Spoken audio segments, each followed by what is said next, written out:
coronation on the world stage. And when they put on the glitz, it's the kitchens that keep the cogs turning. An army can't fight on an empty stomach, and a monarch can't rule without having some food. It's the engine oil for the engine that is the British royal family. We open the door on life in the royal kitchens and get the inside scoop from the royal chefs. Working for the Queen was amazing. Cooking for kings and queens and presidents. They would do the do's, finger sandwiches, cans of pork, minus the crust. and don'ts You try and serve strawberries to the Queen in January and it's off to the towel and you're really in trouble. of serving Her Majesty, whose private dining habits are not as extravagant as you may think.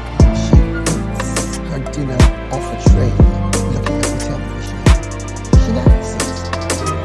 We discover the lengths our royals go to in the name of diplomacy. It's very phallic. They didn't have to put the whole thing in their mouth, which would have been pretty gross.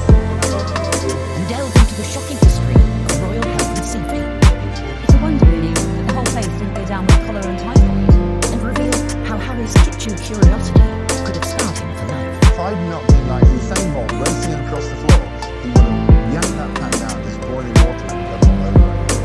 These are the secrets of the royal kitchens.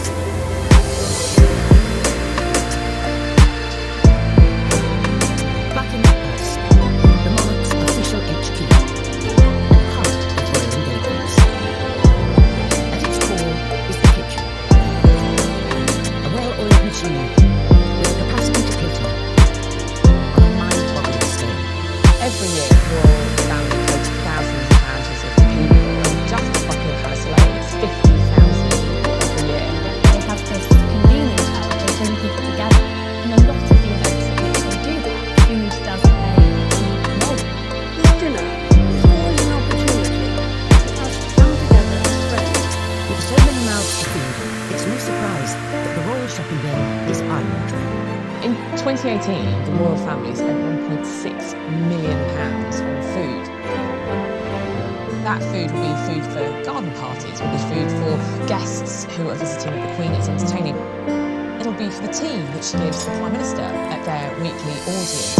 It's a huge amount of money, and most people's weekly shop is £50–100 down the supermarket. It is an extraordinarily little sum for the premier monarchy in the world. And for us to have spent so little money on food shows how completely efficient and streamlined Buckingham Palace and Windsor Castle have become. It's the highlight of any state visit of a head of state to the UK. It's kind of the centrepiece, really. It's a very lavish affair, and preparations will start months before. The glittering state banquet, an occasion fit for the head of state.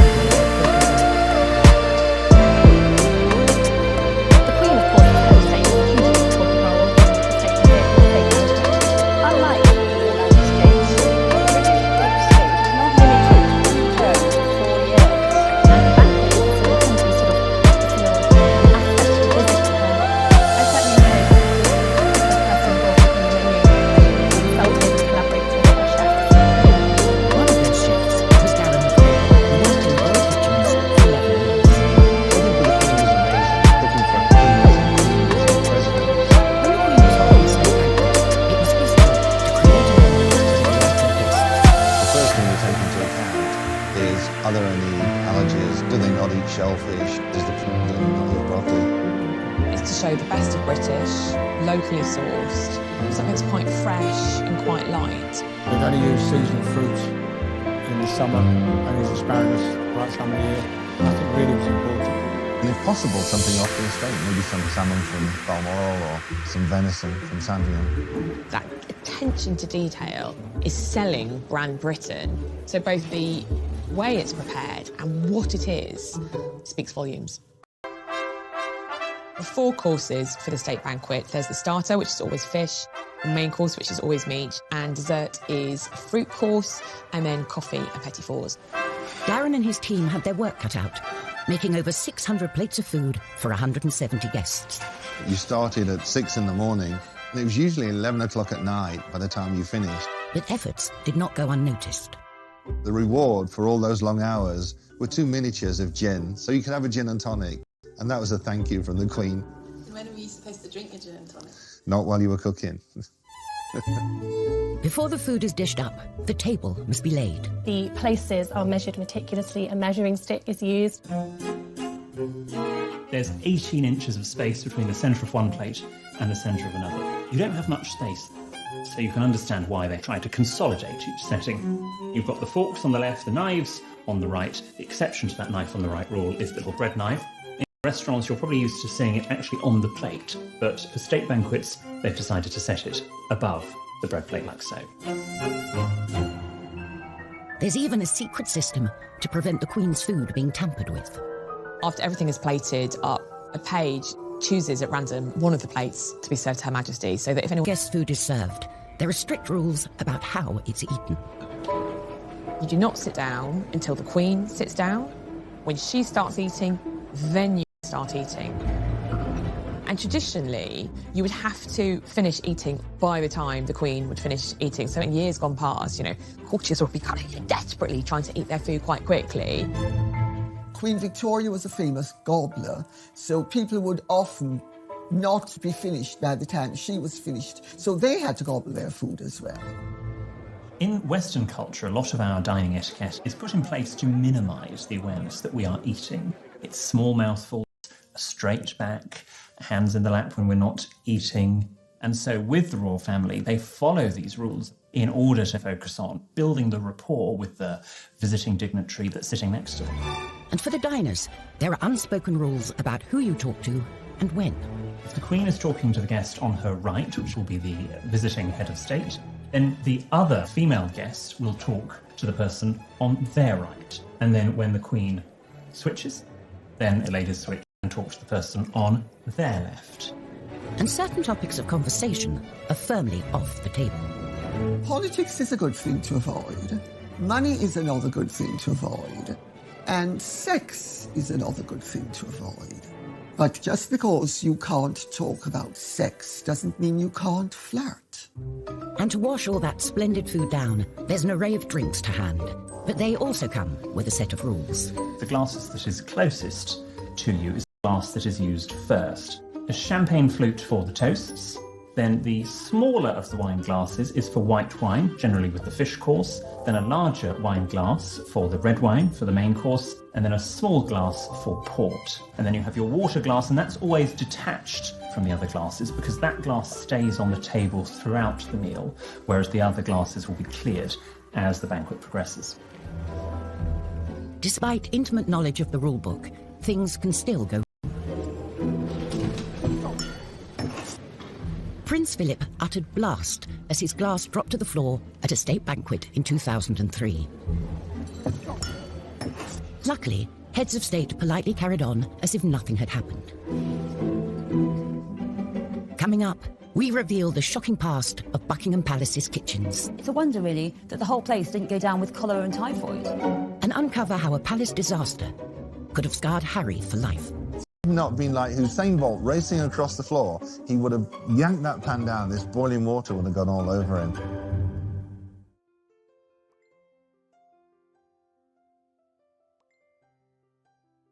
Kitchens are a buzz of chefs preparing food and drink for the royals throughout the day. It's 7:30 a.m, the kitchen's first task of the day, the royal cuppa.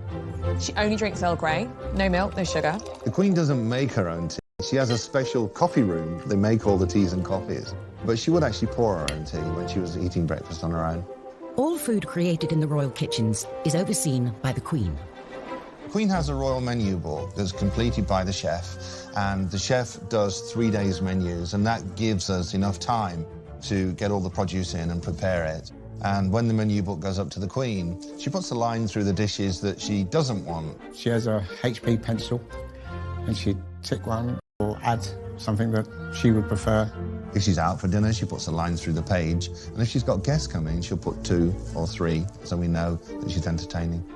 The Queen has particular tastes that a chef ignores at his peril. She knows what she likes, nothing too spicy, because she meets that many people. The last thing she wants, I can smell garlic in my breath, or last night's curry.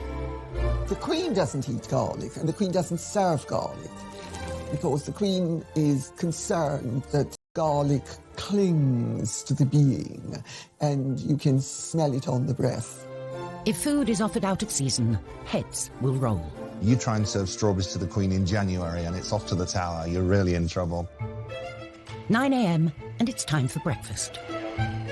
Typical breakfast for the Queen would be in her own sitting room. She'd have some hot tea and then a bowl of cereals from a plastic Tupperware container. It might have been served on a silver tray in, lovely porcelain, but it was still kept in Tupperware containers, just like in anyone else's kitchen back at home. Prince Charles has a very particular breakfast routine as well. Whenever the Prince of Wales came to stay with the Queen, he always arrived with a hamper of his own produce. And in the kitchen, we'd have jars of bottled plums from the Highgrove garden. The instructions were to put 2 plums and a little juice into the bowl and send it in to him for breakfast. I'd send in 2 plums and he would make 1, so they'd come back out after breakfast and I'd put the other plum back into the jar and save it. So one morning I thought, okay, he only eats 1 for breakfast, so I just put 1 plum in the jar and sent it out into the dining room. And the footman came through and said, His Royal Highness said, can he have 2, please? So I had to keep sending 2 in every morning. This wholesome breakfast is a far cry from Queen Victoria's morning spread. It was famously elaborate. It included things like lamb chops, fowl, tongue, eggs, bacon, potatoes. She just went for it, and it's no surprise that The current Queen is more likely to enjoy rich pickings at lunchtime, especially at Balmoral. Balmoral affords recreation as well as relaxation. Hunting, shooting and fishing. There's trout in the streams nearby and salmon at the right time of the year. And when they get a good catch, the kitchens spring into action, cooking a lunchtime dish of grilled fillet of salmon with a watercress sauce, one of the Queen's favourites. And royal chef Des Sweeney was the man to do it. The salmon would have been caught in the River Dee behind Balmoral. Des worked as the Queen's chef for 3 years. This is a smallish salmon. It's about £5 in weight. It's a bit of a go-to safe dish, one that the family enjoy, one that she likes to present to guests. The Queen's guests would fish for salmon. Staff were allowed to fish. If they caught one, they would offer it to the Queen, who would politely decline. So I've got a fillet off. These are pin bones. They're very, very small. And if you're doing a large amount of salmon for like a state banquet, it's a very tedious job. A few years ago, when the Queen Mother was alive, unfortunately she got a fishbone stuck in her throat. Traditionally, you swallow bread, and bread will take it down. But this day, it didn't work, so they had to get her to the hospital quite quickly, apparently. It wasn't me.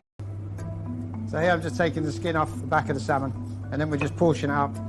The Queen famously hates waste. From the tail ends, we make fish cakes that go down to staff, or that would go to breakfast dish. The Queen eats very sensibly, really. Meals at a regular time. She doesn't have big meals, doesn't have late meals, and it's really good for your metabolism to live like that. So it's been filleted, lightly oiled, and I'm just going to grill it very simply. We make a few portions, normally 1 spare, just in case the worst happens, we drop one, or the tray gets spilled, or something like that. The Queen is particular about sauces, so Des has to ensure it's totally lump-free. Generally the sauce has to be sort of processed so it's very fine. Quite often it'll be strained. So for plating up, I'm going to use some Norfolk samphire, just on the bottom, just gives it a little texture. So there you have a grilled fillet of Balmoral salmon, watercress sauce, a light lunch fit for a Queen. So with the Queen's lunch sorted, it's time to feed the corgis. And it's anything but a dog's dinner. They had their own menu. One day lamb, one day chicken, one day beef. And we'd have to make sure that all of the meats we cut into very, very fine dice, a brunoise, so that there were no bones in there, because we couldn't have the royal corgis choking. It's 4 o'clock, and we can reveal the Queen's favourite form of refreshment. The absolute sacrosanct part of the Queen's day, she loves afternoon tea. Can I just have a little milk? Actually, I think it's very instructive that when Meghan, Duchess of Sussex, first met the Queen, it was at afternoon tea at Royal Connection. Catherine of Braganza, wife of King Charles II, brought tea to England from her native Portugal. She drank it daily, and fashionable upper-class ladies flocked to copy her habit. Nowadays, tea drinking, often accompanied by some delicious tidbits, remains a traditional afternoon treat for the royals. Finger sandwiches, so like the cucumber, smoked salmon, cream cheese. into 4 minus the crust. And then you turn them on the edge and you cut the edge off. So they look like little 50p pieces. And that was how they're presented. Scones every day and some sort of small cake. The Queen does have a sweet tooth. Anything with chocolate in. She particularly likes a chocolate biscuit cake, which is made with McVitie's biscuits. And quite a sweet nod in time spent with his granny. Prince William, actually, for his second wedding cake, chose a chocolate biscuit cake to be served alongside the official kind of fruit cake that he had when he got married to Kate, because he remembered this chocolate biscuit cake from having tea with his granny. Even when it comes to sweet treats, the corgis are not left out. She'll often take one of the scones and just crumble it onto the carpet so that a corgi, so royal corgis, can enjoy afternoon tea with her. Another royal who's reported to enjoy an afternoon tidbit is Prince Charles, although he is said to have rather precise requests. There's a great story about how he likes his eggs at 4 minutes exactly. So the kitchen staff frequently has several pots of eggs boiling so that when he does come in after a day's hunt, there's one egg that's been boiled at precisely 4 minutes that he would like to eat. His head of communications has absolutely denied this story. Often when we hear stories about lavish demands from the royals, sometimes staff are anticipating what the royal might want. He might not even know that there were, 4 different pans of water on the boil with all these eggs being prepared just in case. 7 p.m. It's gin o'clock. When you are the head of state of 16 countries, you might feel the need for a stiff drink. A drink was gin and Dubonnet. On a big function, there would always be gin and Dubonnet on most of the trays, just in case. She'd have to put her hand up and say, "Can I get a drink, please?" When she's off duty, there is reportedly one element of the Queen's private dining that may feel familiar to many of us. She eats her dinner off a tray, looking at the television. She likes it. It's homely, it's cozy, it's comfortable. And to polish off dinner... Most days, there'd be a fruit bowl go up. Queen was a big fan of fresh fruit, especially stuff that was grown locally. And eating fruit has a particular method. Now, this is how the Queen would eat and cut off one end, then we cut off the other end, and then we turn the knife on its side and go into the skin, like so, and then prizing it open, and then cut a little bit off and eat like so. But there are times when the royals need to pop out for a treat that really hits the spot. It's the best thing I've eaten for a very long time. Can I pause you on that? Absolutely. Fast foods were also tempting for the royal princess.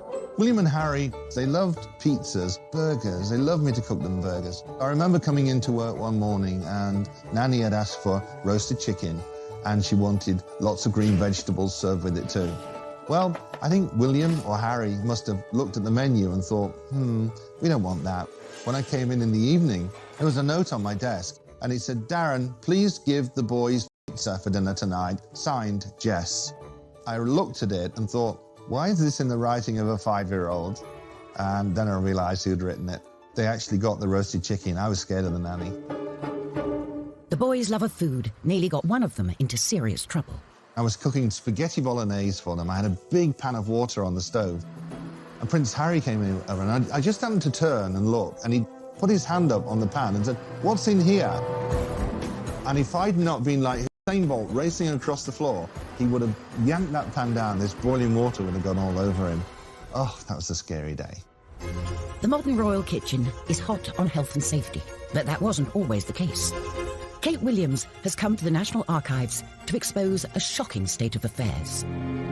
When Victoria turned 18, she became queen and moved from Kensington Palace to Buckingham Palace. But Buckingham Palace had been neglected for 7 years, and almost immediately after the Queen moved in, there started to be complaints about the unholy stink. An investigative scientist was put on the case. What I've got here is this amazing report that was made by Dr. Leon Playfair in 1845. He says that what he's been asked to do is look into the evil complained of and ascertaining the causes which vitiate the air in that building. As he says here, the smells in the palace are so powerful as to produce nausea and feelings of sickness. And I think there had been some perception that perhaps it was the fires or the gas lights that had caused this horrible atmosphere. No, he said, the main evil is the kitchen.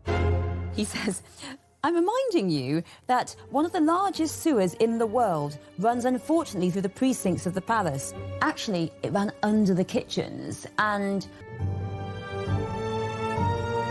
if this wasn't bad enough, there are a lot of unsanitary practices in the kitchens, including piling up the rubbish in the dustbins, which were, he says, filled with garbage of a very bad description. And next to them were urinals for the use of the male servants without a flow of water. You can't flush them. And actually, he's really quite rude about the palace. He says, I could not have believed it credible that such an extraordinary instance of scientific ignorance existed in any building in the present day. He cannot believe it. So you've got a potent combination here of rubbish, of unsanitary practices, and of disgusting sewage. They are all eating food in these incredibly unsanitary conditions. It's a wonder, really, that the whole place didn't go down with cholera and typhoid. Coming up, a right royal mix-up in the kitchen. I said, the gardener wants to speak to you. And he went back upstairs, and I walked with him, and he said, oh, good morning, Royal Highness. And I thought, it's not the gardener. And Kate and William are faced with a rather phallic diplomatic dilemma. Try a bit, think of England, carry on. They didn't have to put the whole thing in their mouth, which would have been pretty gross.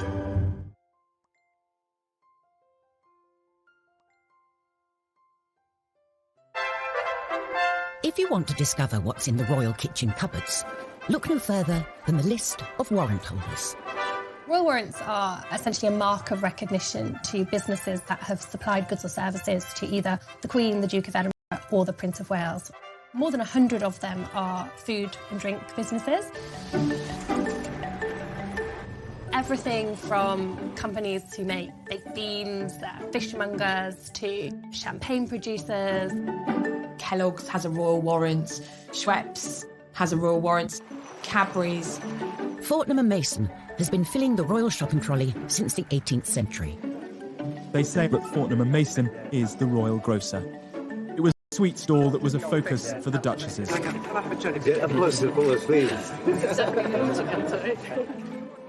It's not to be confused with freebies. The royal warrant recipients are not necessarily providing free swag to the royal family. They're just preferred suppliers.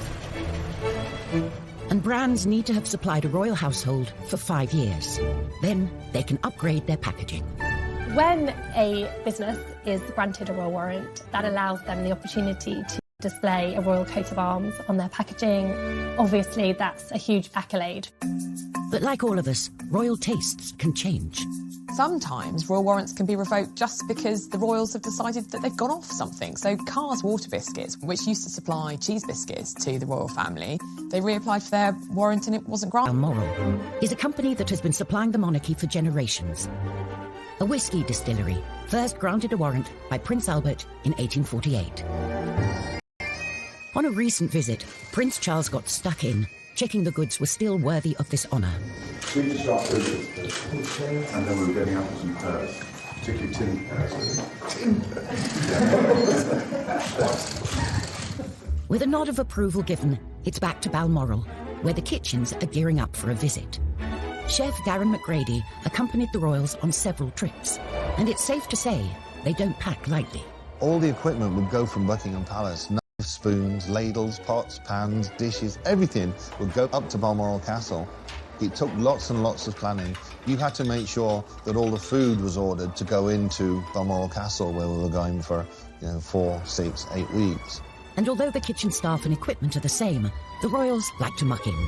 Prince Philip loves to cook 3, 4, 5 nights a week. They would actually go off and barbecue in the hills. That's when the royal family liked to sort of relax and let their hair down.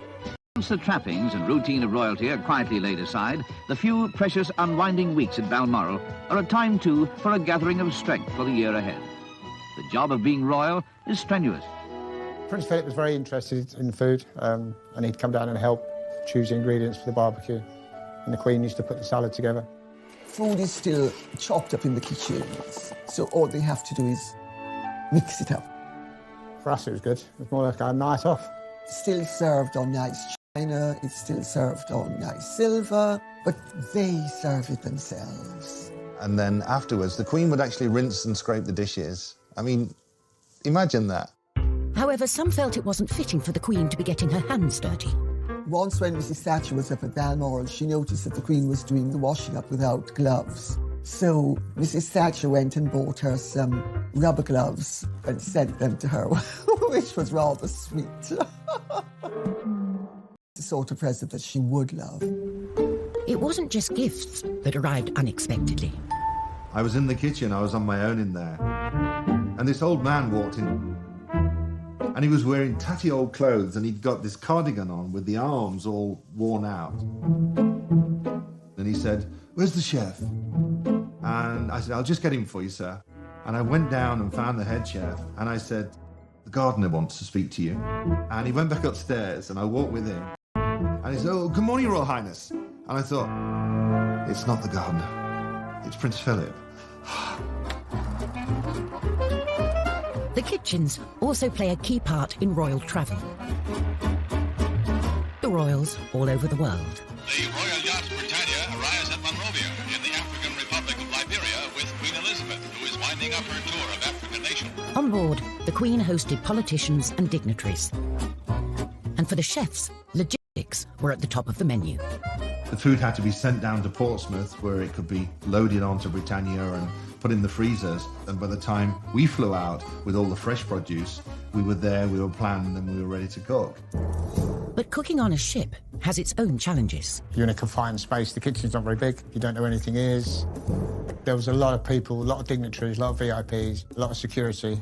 A lot of them would come through the galley. So you'd be cooking away, and next thing there's more people walking through. It's like, is he working in the kitchen or is he VIP? I don't know what he is. For a royal chef, the show must go on, come hell or high water. We were sailing into a storm. I put chocolate souffle on the menu, and that was a big mistake.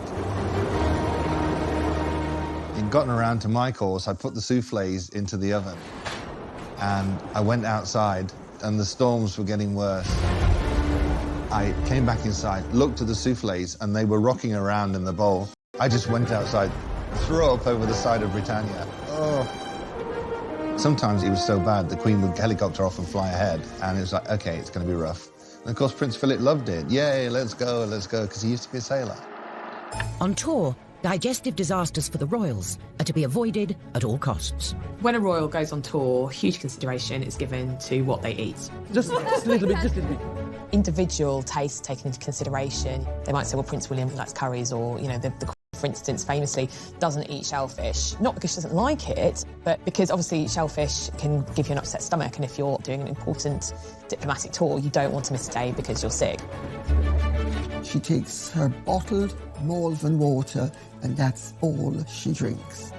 Sometimes food and drink can prove to be a diplomatic challenge.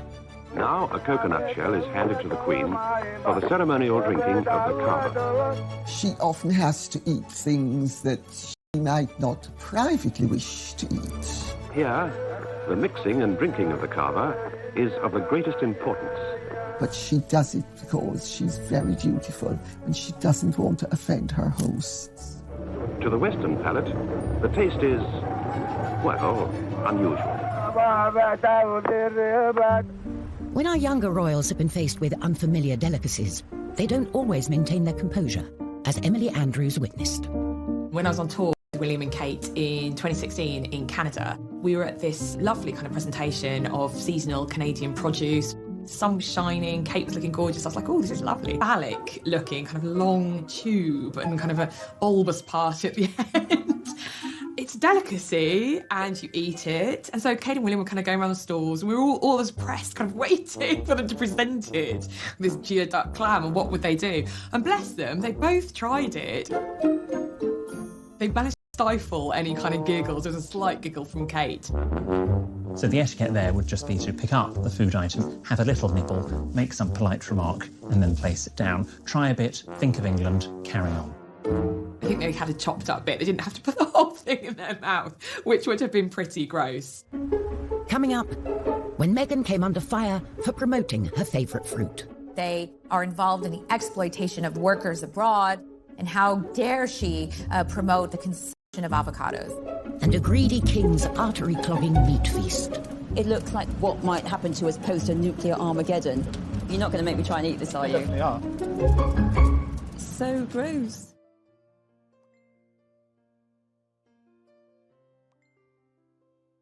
Whether it's hosting a state banquet or barbecuing in Balmoral, the royal requirements are the same. Produce must be locally sourced and sustainable. It's an attitude that now seems surprisingly modern. They were long into seasonal food, long before high street, supermarkets, restaurants, because they understood the produce and where it came from. For Prince Charles, this interest in how food was grown became a passion. He introduced organic food into all the royal palaces. I mean, apparently he used to set up at Sandringham kind of literally with armfuls of organic produce from Highgrove. His personal house in Gloucestershire, and Prince Philip was like, what's this? So Charles's kind of, funny little habits. Prince Charles is notorious in country house circles for when he comes to stay, he often brings his own food. Not everybody thinks it's a good thing to do, but people put up with it. It's one of his eccentricities. Prince Charles was mercilessly mocked when he professed his love of organic food. He believed and saw very early on the damage that pesticides could cause. Organic farming delivers the highest quality, best tasting food produced without artificial chemicals or genetic modification. He was very instrumental in pioneering in creating a garden that was pesticide-free. In 1990, Prince Charles established Duchy Originals. That bit, they didn't have to put the whole thing in there now, which would have been pretty gross. Coming up, when Meghan came under fire for promoting her favourite fruit. They are involved in exploitation of workers abroad and how dare to promote the consumption of avocados. And a greedy king's army. You're not going to make me try and eat this, are you? So gross.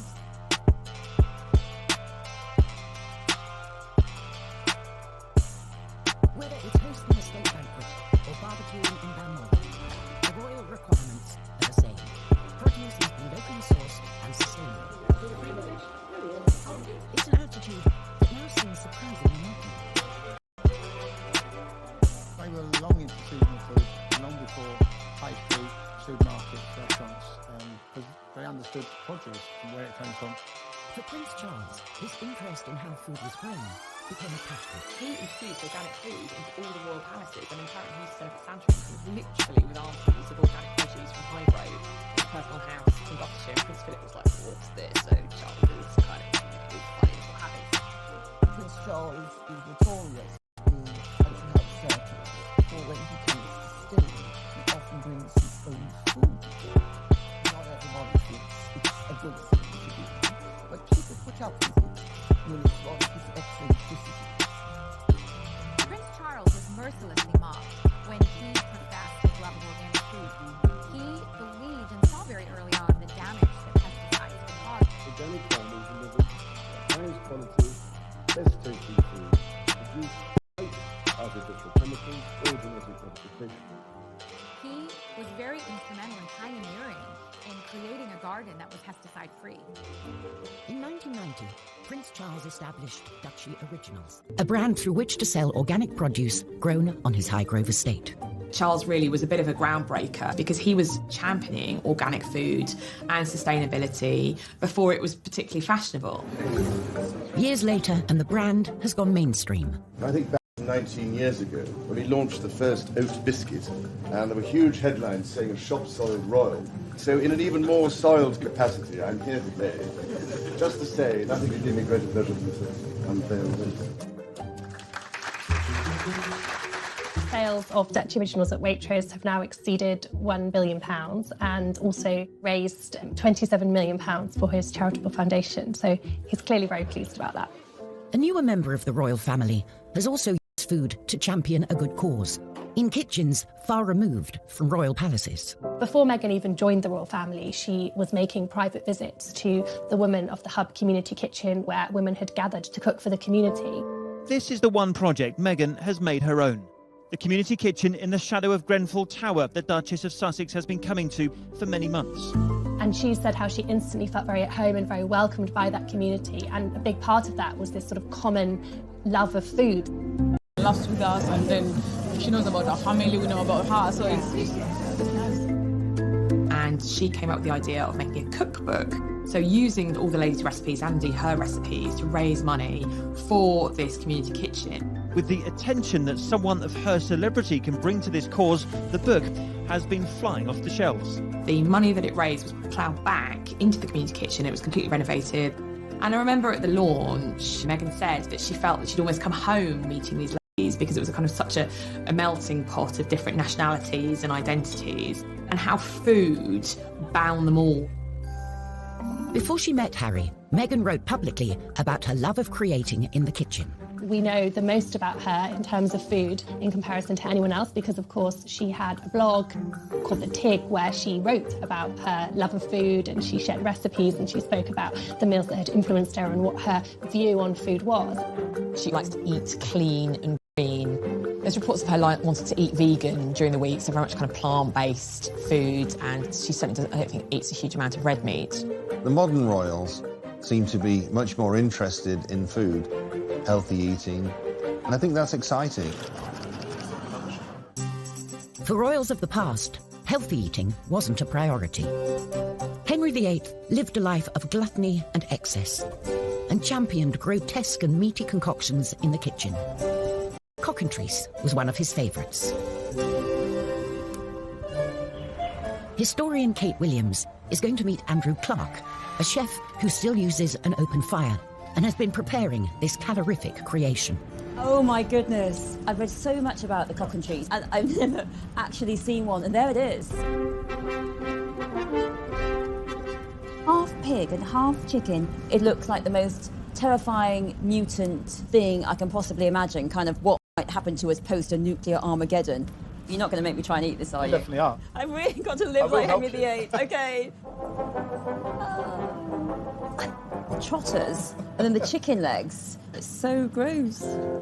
The cockentrice was created by taking half a pig and half a chicken and stitching them together. There's no nice way of stitching this, really. It's all quite Frankenstein.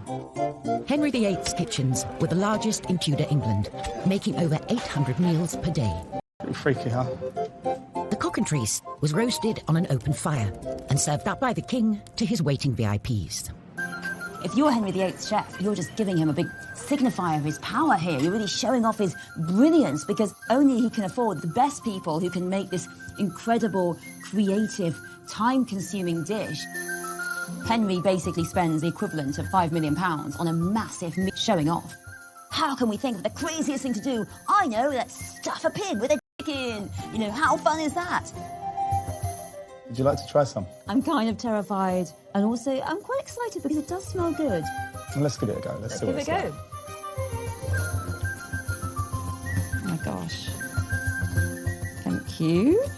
So I used to be a vegetarian. It's a good thing I'm no longer. Otherwise I might be quite traumatised. Okay. That is beautiful. If I was at Hampton Court eating this rather marvellous meat, I think I'd be pretty impressed. Well, I think we should drink to the cockentrice. Cheers. Cheers. The humble chicken has taken centre stage for our modern royals too. Famously, Meghan and Harry got engaged as they were trying to cook a roast chicken. Just a standard, typical night for us. Cozy night. It was what we're doing, just roasting chicken and Roasting having chicken. Trying to roast chicken. trying to roast a chicken. I think Harry said trying to cook a roast chicken. I mean, we know that Meghan is a very accomplished cook. Very romantic. He got on me. Kind of roast dinner, but that's great. That's, you know, shows that they're normal. It's something that we can all imagine doing. It's not something that we think, oh, well, that's because they were royal, they were doing that. And any meal they eat can make the news. But it's not always a welcome headline, as a friend of Meghan's discovered on a visit to Kensington Palace. He posted what I'm sure he felt was a very innocuous photo of avocado toast and wrote that Meghan was the avocado whisperer because she does such great avocado toast. One newspaper absolutely went after Meghan for eating avocados, saying that they are involved in the exploitation of workers abroad and how it's a controversial thing to eat and how dare she promote the consumption of avocados. An unconventional life in the limelight hasn't stopped the brothers from having an ordinary approach to food. We're living together as brothers, and it's fantastic. It really is. He does most of the cooking. I just laze around watching TV. If you think about William when he was at university, he did have that regular university experience. you know, he lived with other students and that he did the things that other students do, and that would have extended to the way that he ate as well. He certainly wasn't up in St Andrews with a chef who was preparing his meals. You know, that just wasn't happening. And same way with Harry when he was in the military. He didn't go with his own chef. It was very much a case that he fitted in and did what everyone else did. So they do have that pretty ordinary relationship with food. They bring it up to modern day, aren't they? This is the new kids on the block. Harry and William don't want to live like Grandma. When William and Kate had apartment 1A at Kensington Palace renovated, they famously had 2 kitchens put in. One kitchen for them to use personally, and also a professional kitchen for hosting events at Kensington Palace. Kate, in the papers, was dubbed 2 kitchens. When faced with a baking challenge, Kate can definitely rise to the occasion.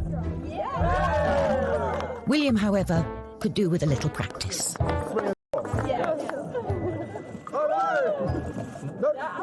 Like that. It sort of looks like a pretzel.